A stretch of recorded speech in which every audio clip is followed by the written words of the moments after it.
Syederalun, kegiatan pesta Halloween pada Sabtu 30 Oktober malam merupakan perayaan Halloween besar pertama di Korea Selatan sejak berakhirnya aturan pembatasan virus corona atau COVID-19.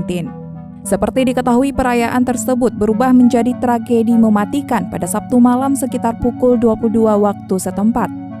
Saat setidaknya 151 orang yang didominasi remaja dan dewasa muda tewas karena lonjakan pengunjung yang memadati gang sempit di distrik kehidupan malam yang populer di Seoul itu. Dikutip dari laman CNN pada Minggu 30 Oktober, pihak berwenang saat ini masih melakukan penyelidikan terkait apa yang menyebabkan insiden tersebut. Namun, Kepala Pemadam Kebakaran Yongsan, Choi Seung-bum mengatakan bahwa kematian para korban diduga karena terinjak-injak dan banyak orang yang jatuh.